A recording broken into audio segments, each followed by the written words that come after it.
Hello everyone. इस video series में हम क्लास 6 का ज्योग्राफी को डिस्कस कर रहे हैं।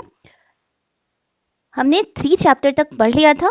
आज हम 4th चैप्टर को डिस्कस करेंगे जिसका नाम है मैप्स। इसके पहले के चैप्टर्स में हमने देखा ग्लोब के बारे में पढ़ा, लैटिट्यूड्स लॉन्गिट्यूड्स क्या होते हैं। आज हम पढ़ेंगे मैप्स। मैप्स के बारे में हम देखेंगे कि मैप्स हमें किस तरह से यूजफुल होते हैं हमारे लिए, हम मैप्स पे क्या लोकेट कर सकते हैं और हम मैप्स के थ्रू हम क्या क्या इंफॉर्मेशन गैदर कर सकते हैं। So let's start. You have learn in the previous chapter about the advantages of A globe. जैसा कि मैंने बताया कि पिछले के चैप्टर्स में हमने पढ़ा कि ग्लोब के क्या क्या एडवांटेजेस हैं, कैसे हम किसी भी प्लेस या लोकेशन को हम ग्लोब की हेल्प से लोकेट कर सकते हैं या उसके हम एक्चुअल प्लेस को जान सकते हैं। बट फिर भी इस चैप्टर में और बताया गया है कि however globe has limitations as well. A globe can be useful when we want to study the earth as a whole. हमने पिछले चैप्टर में देखा था कि ग्लोब के बहुत सारे एडवांटेजेस हैं, बट ग्लोब के कुछ लिमिटेशंस भी होते हैं। ग्लोब हमारे लिए तब यूजफुल होगा जब हम अर्थ को एज ए होल पढ़ना चाहेंगे। जब हम अर्थ को एज ए होल यानी पूरी अर्थ को जब हम पढ़ते हैं, उस केस में हमारे लिए ग्लोब जो है वो हेल्पफुल होता है। But when we want to study only a part of the earth as about our country, states, district, towns and villages, it is of little help. जब हम किसी भी अर्थ के किसी पार्ट को, जैसे कि किसी भी कंट्री, जैसे हम इंडिया के बारे में पढ़ना चाहते हैं, या इंडिया के किसी पर्टिकुलर स्टेट या उसके विलेजेस वहाँ पे क्या है उसके बारे में अगर हम जानना चाहते हैं, तो उस केस में हमारे लिए ग्लोब जो है वो उतना हेल्पफुल नहीं होगा। उस केस में हमें जो सबसे ज़्यादा कारगर होगा और हम बहुत ज़्यादा इंफॉर्मेशन हम कलेक्ट कर सकते हैं, तो वो हम कलेक्ट कर पाएंगे मैप्स के थ्रू। ठीक है, सो मैप क्या होता है, अब हम देखेंगे कि मैप क्या है। ऐसी कौन सी चीज़ है जो कि हमें बहुत अच्छे तरीके से किसी भी स्पेसिफिक प्लेस या लोकेशन के बारे में बता सकती है, और क्या क्या इंफॉर्मेशन हम मैप्स के थ्रू कलेक्ट कर सकते हैं। ठीक है, a map is a representation or a drawing of the earth's surface or a part of it drawn on a flat surface according to a scale। Map क्या होता है कि एक रिप्रेजेंटेशन है या एक ड्राइंग है, वो अर्थ सरफेस का या अर्थ के किसी पार्ट का, जो कि एक फ्लैट सरफेस पे अकॉर्डिंग टू स्केल ड्रॉ किया होता है। ठीक है, जैसे कि एक फ्लैट सरफेस हमने लिया, उस पे एक पर्टिकुलर स्केल के थ्रू, एक पर्टिकुलर स्केल के अकॉर्डिंग हम उस पे किसी भी पर्टिकुलर एरिया को लोकेट करते हैं या रिप्रेजेंट करते हैं। उससे ड्राइंग के थ्रू हम रिप्रेजेंट करते हैं, उसी चीज को हम मैप कहते हैं। ठीक है, but it is impossible to flatten a round shape completely. But जैसा कि हम लोगों को पता है कि अर्थ जो है वो राउंड है, जैसे कि हमने पिछले चैप्टर में पढ़ा था कि अर्थ का शेप जो है वो एक जियोइड शेप है। तो जब हम किसी भी जियोइड या राउंड शेप को हम फ्लैटन करते हैं, तो वो पॉसिबल नहीं होता है कि कम्प्लीटली हम उसे उसी तरीके से पढ़ सकें या उसी तरीके से रिप्रेजेंट कर पाए जिस तरह से कि वो एज ए राउंड फिगर में होता है।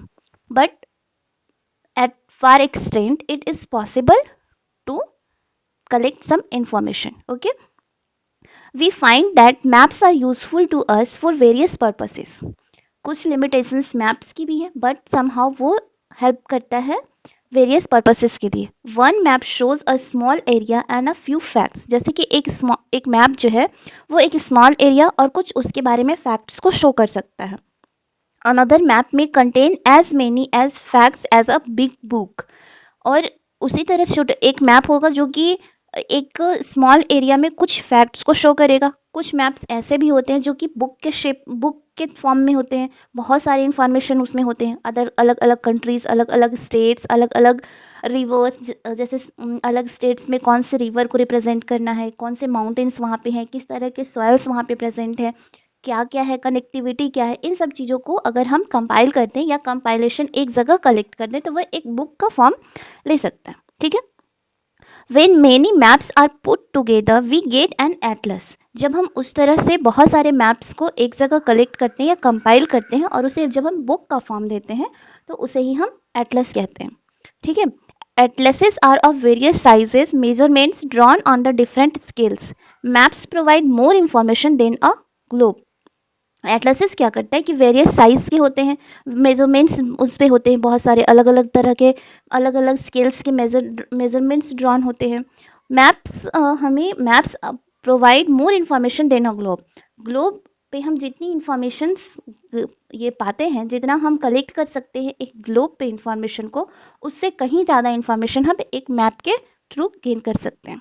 ठीक है, they are of different types, some of them are described below.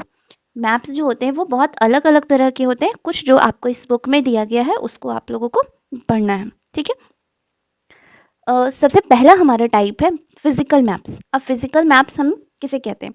Physical maps होता है maps showing natural features of the earth such as mountains, plateaus, plains, rivers, oceans etcetera are called physical और relief maps. Physical maps वो map हुए जो जिस map पे हम mountains को, प्लेट्यूज को, प्लेन्स, रिवर्स, ओशंस, इस सब को हम देख सकते हैं। मतलब जब हम फिजिकल फीचर्स को देखते हैं, किसी भी अर्थ के फिजिकल फीचर्स को जब हम रिप्रेजेंट करते हैं जिस मैप्स पे, वो मैप्स हमारा होता है फिजिकल मैप्स। ठीक है, अब नेक्स्ट है पॉलिटिकल मैप्स। अब पॉलिटिकल मैप्स किसे कहते हैं? Maps showing cities, towns and villages and different countries and states of the world with their boundaries are called political maps. अब पॉलिटिकल मैप्स वो होते हैं जिसमें कि हम शो करते हैं अलग अलग सिटीज़ को, अलग अलग टाउन्स को, अलग अलग विलेजेस को, अलग अलग डिफरेंट कंट्रीज और उनके स्टेट्स को, जब हम बाउंड्री के साथ कि किस तरह से वो कनेक्टेड है एक दूसरे से और उनकी बाउंड्री कहाँ तक है, जो इस चीज़ को जब हम रिप्रेजेंट करते हैं तो उस मैप को हम कहते हैं पॉलिटिकल मैप।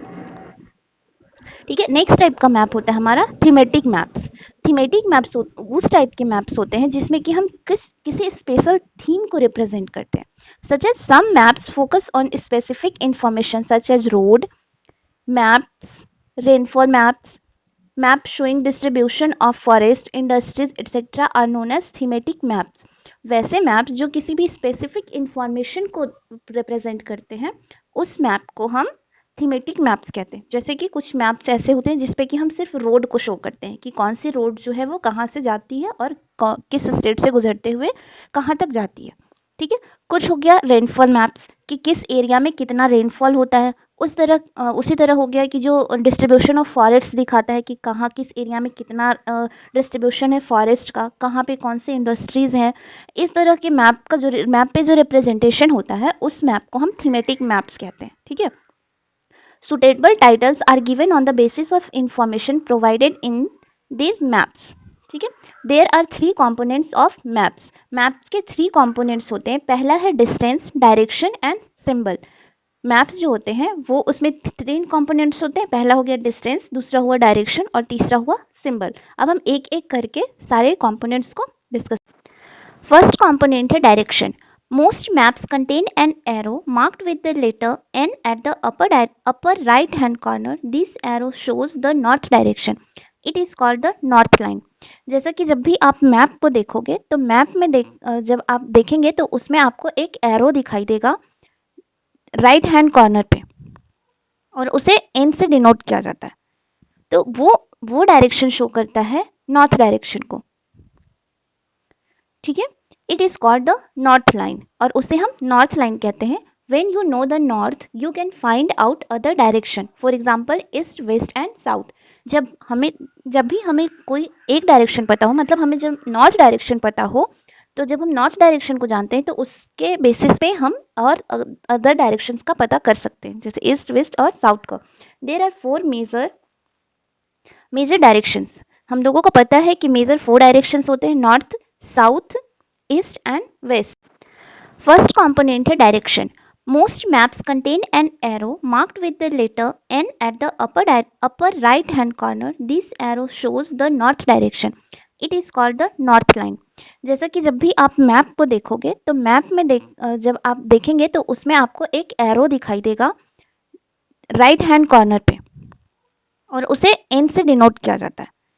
तो वो डायरेक्शन शो करता है नॉर्थ डायरेक्शन को। ठीक है, it is called the north line और उसे हम नॉर्थ लाइन कहते हैं। When you know the north, you can find out other direction. For example, east, west and south.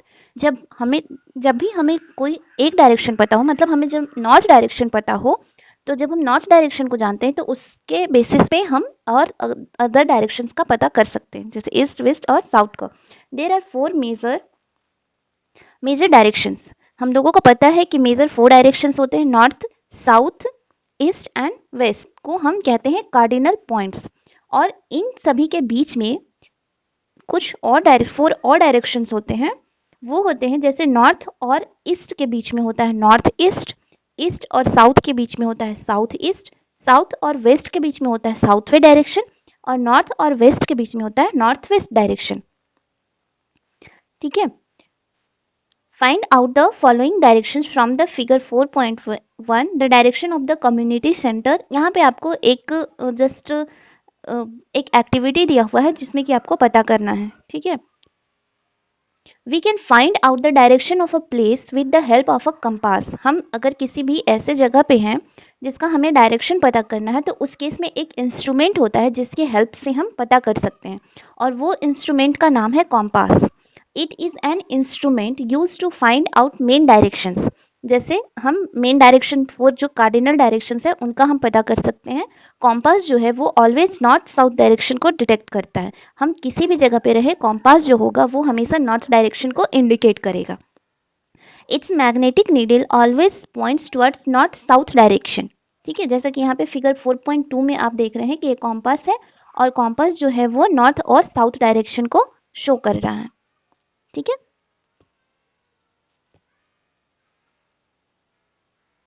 हमारा नेक्स्ट कंपोनेंट है वो है symbol. It is the third important component of a map. It is not possible to draw on a map the actual shape and size of different features such as buildings, roads, bridges, trees, railway lines or a well। जब हम symbol को हम components कैसे पढ़ रहे हैं कि जो मैप पे जो कंपोनेंट्स होता है या मैप पे जो कंपोनेंट्स दिखाई देते हैं वो उनका क्या रोल है। तो जब भी हम मैप पे किसी चीज़ को ड्रॉ करते हैं तो जब बहुत बड़ी बड़ी चीज़ें होती हैं उसे हम नहीं ड्रॉ कर पाएंगे, एक्चुअल शेप साइज का हम उसको नहीं रिप्रेजेंट कर पाते हैं। तो उसके लिए हम जैसे कि बिल्डिंग्स हो गया, अब आपको एक प्लेन शीट पे छोटे से जगह पे आपको बहुत बड़ी से एरिया को लोकेट करना है, तो उस केस में अगर हम बड़ी बड़ी बिल्डिंगें रोड्स को बहुत बड़े बड़े रिप्रेजेंट करने लगेंगे तो उतना स्पेस नहीं बचता। तो उस केस में हम क्या करते हैं कि हम कुछ सर्टेन लेटर्स का यूज़ करते हैं, शेड्स का यूज़ करते हैं, कलर्स का यूज़ करते हैं, पिक्चर्स या लाइंस के थ्रू हम उन चीज़ों को रिप्रेजेंट कर सकते हैं, जिससे कि हमारा जो बहुत से छोटे से एरिया में बहुत बड़ी इंफॉर्मेशन को हम पुट कर सकते हैं। ठीक है। तो this symbols give a lot of information in a limited space. बहुत एक लिमिटेड स्पेस में हम बहुत सारे इंफॉर्मेशन को उसमें पुट कर सकते हैं या उनसे हम कलेक्ट कर सकते हैं। With the use of these symbols, map can be drawn easily and are simple to read। बहुत ही सिंपल वे में हम उसको रिप्रेजेंट भी कर पाएंगे और बहुत ही सिंपल वे में हम उसको पढ़ भी सकते हैं। ठीक है। Even if you don't know the language of an area and